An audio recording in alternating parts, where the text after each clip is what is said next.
Tu es une source fermée, ô fontaine des jardins, ô puits d'eau vive, ô ruisseau du Liban. Cantique 4, 14, 15. Le bien-aimé fait du disciple fidèle une source fermée. Fermée car c'est uniquement lui qui doit l'alimenter d'eau vive. Lui seul le peut.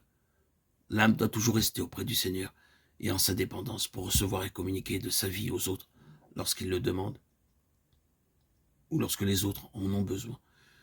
Il faut qu'elle soit persuadée de son impuissance absolue en dehors de lui.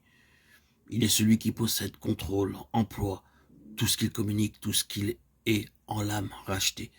Ainsi, il garde la créature dans la dépendance nécessaire vis-à-vis de son Créateur. Le Seigneur se révèle comme étant lui-même la source des eaux vives. L'eau que je lui donnerai deviendra une source qui jaillira. Jean 4, 14. Et qui deviendra des fleuves d'eau vive. Jean 7, 38.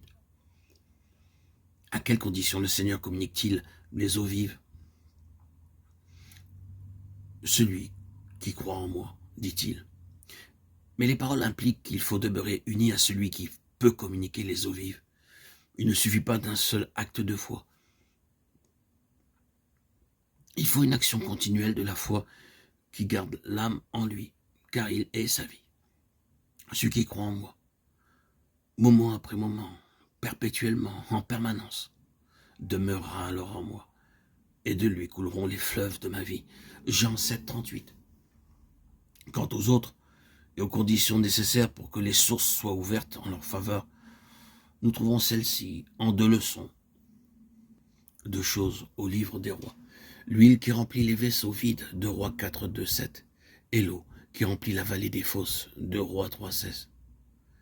Quand il marche dans une communion ininterrompue avec le Seigneur, grâce à la puissance du sang répandu et dans l'obéissance à la lumière déjà reçue, le racheté n'a pas à se soucier de diriger les fleuves d'eau vive, car le Seigneur sait amener vers lui ceux qui ont faim et soif. Lève-toi, Aquilon, vent du nord, et souffle, vent du midi, souffle sur mon jardin afin que ses aromates distillent. Cantique 4, 16. Dans l'esprit, dans l'écriture, l'esprit est comparé au vent, ou encore à un souffle. Ézéchiel 32, 9. Déjà, l'âme est un temple du Saint-Esprit. C'est lui qui, à l'origine, lui a communiqué la vie d'en haut. Jean 3, 8. C'est par son moyen que le cœur a été purifié. Acte 11, 9. C'est lui qui en a pris possession pour que le Christ, le roi, y fasse son trône. C'est lui qui a rendu témoignage au Christ crucifié, ressuscité et glorifié. Jean 15, 26. C'est lui qui a rendu témoignage au Christ crucifié, ressuscité et glorifié.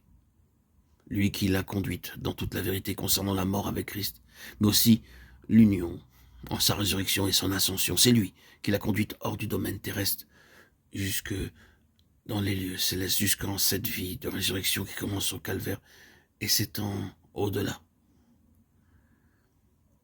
Vivant dans la lumière et par ses affinités dans les lieux célestes, elle est maintenant prête pour le souffle de Dieu sur elle, lequel la rendra capable d'entrer dans un service qui dépasse infiniment celui dont elle s'est acquittée jusque-là. Dans les lieux célestes, elle verra l'Esprit agir avec autant de puissance qu'au jour de Pentecôte, au gré de celui qui baptise du Saint-Esprit et de feu. Vent puissant qui ne remplit pas seulement l'âme, mais aussi toute la maison de son parfum.